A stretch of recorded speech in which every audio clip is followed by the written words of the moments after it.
آپ حضرت حضور اکرم صلی اللہ علیہ وسلم نے فرمایا ہم صدقے کا مال نہیں کھاتے. وہ اتنا سننا تھا کہ حضرت سلمان کے لہر دوڑ گئی کہ ایک کے بعد اللہ پاک راہیں کھول رہے ہیں.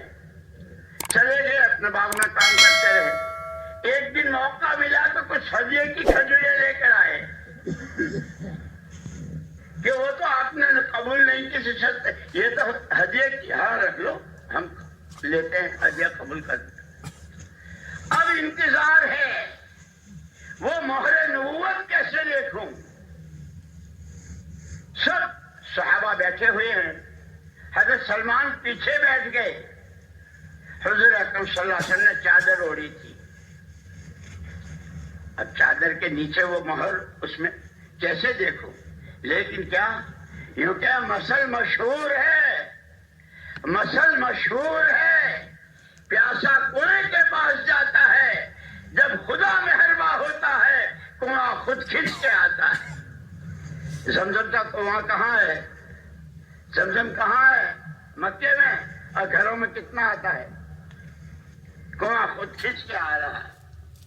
وہ زمزم جس کے لیے حضور اکرم صلی اللہ علیہ وسلم نے یہاں تک فرمایا طعام و طعام شفاء و سقم, کھانے والے کے لیے کھانا ہے, بیمار کے لیے دوا بھی اسی میں ہے, بیمار کے لیے شفا بھی اسی میں. اب حضرت سلمان کو لگی ہوئی ہے کسی طرح مہر نبوت. خدا ہے, بڑا کریم ہے, بڑا رحیم ہے. کیا کہنے اللہ کے رحمان و رحیم.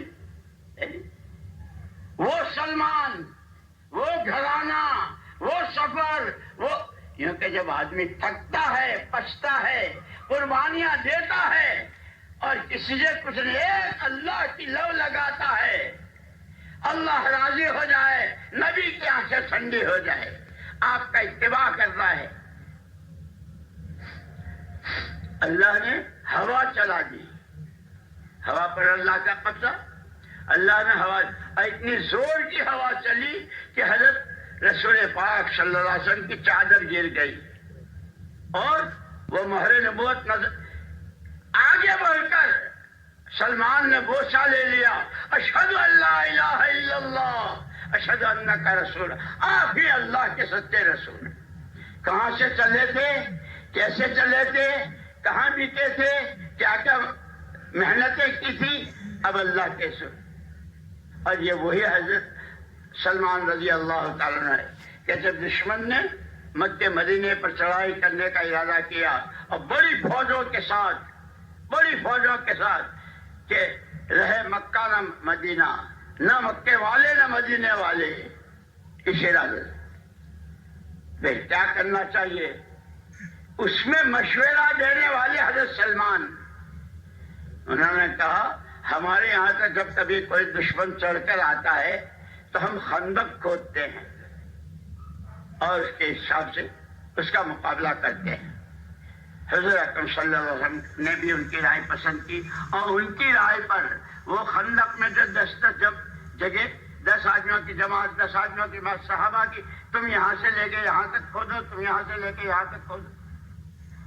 جیسے ہمارے بڑوں نے ہم کو بتایا کہ جس مسجد میں کام ہو رہا ہو, پابندی سے روزانہ کے, ہفتے واری, ماہانہ, سالانہ, گھر میں, کاروبار میں, ہر جگہ,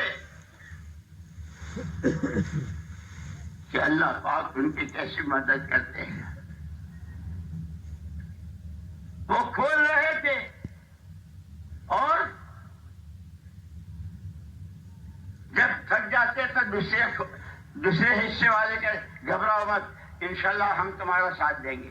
جیسے کہتے ہیں نا ہمارے بڑے کہ جس مسجد میں کام نہ ہو, جس مسجد میں کام ہے وہ اپنا دوسرا گشت وہاں شروع کریں, اپنا سیر روزہ وہاں شروع کریں, وہاں والوں کو تیار کریں. تو مسجد, اور ایسے کتنی مسجدیں تیار ہوئی اور کتنے گاؤں, کتنی بستیاں. ہوتے ہوتے کھودتے کھودتے ایک چٹان آئی, اور چٹان کیسی, سب کے کدال پھاوڑے, سب نے جواب دے دیا اور وہ کھود نہیں رہی اور کام ادھورا ہے. اور صحابہ کا ایک مزاج تھا, جس کام کے لیے اللہ نے اور اللہ کے رسول نے کہا ہے چاہے جو کرنا پڑے جتنی بڑی قربانی دینی پڑے کام پورا کرنا ہے. شیطان ہے سب کے حد. جو کھجوریں تھی وہ بھی ختم, پانی پینے کو نہیں ہے, پیٹ پر پتھر بندھا ہوا ہے. اور حضور پاک صلی اللہ علیہ وسلم کے جناب میں اللہ کے رسول, اس لیے کہ قرآن نے خود کہا ہے وَإِذَا تَنَازَعْتُمْ فِي شَيْءٍ فَرُدُّوهُ إِلَى اللَّهِ وَرَسُولِهِ. جب تم کسی مسئلے میں اٹک جاؤ, جب تم کسی مسئلے میں اٹک جاؤ, اللہ اور اس کے رسول کی طرف رجوع کرو. اللہ کا حکم کیا ہے, نبی کی سنت کیا ہے. اللہ کا حکم کیا ہے, نبی کی سنت کیا ہے. انہوں نے فوراً حضور کے حاضری ایسی ایک چٹان آئی ہے اور ابھی کام باقی ہے اور ہمارے پاس تو کھانے کو کھجور نہ پانی, پینے کو پانی.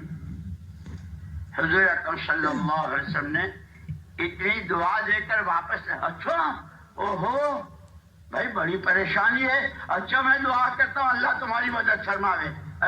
جیسے ہمارے بعض مطلب, اچھا تمہاری مسجد میں گشت نہیں ہے, تمہارے یہاں تمہاری مسجد کے 4 مہینے والے کیا 3 ہی ہے 5 ہی ہے, 50 تو نمازی ہے, 4 مہینے والے کیوں نہیں ہیں سب. حضور نے خالی دعائیں دے کر واپس نہیں کر دیا. نفس نفیس, کیونکہ یہ پرانے یہ ملکوں کے سفر کیے ہوئے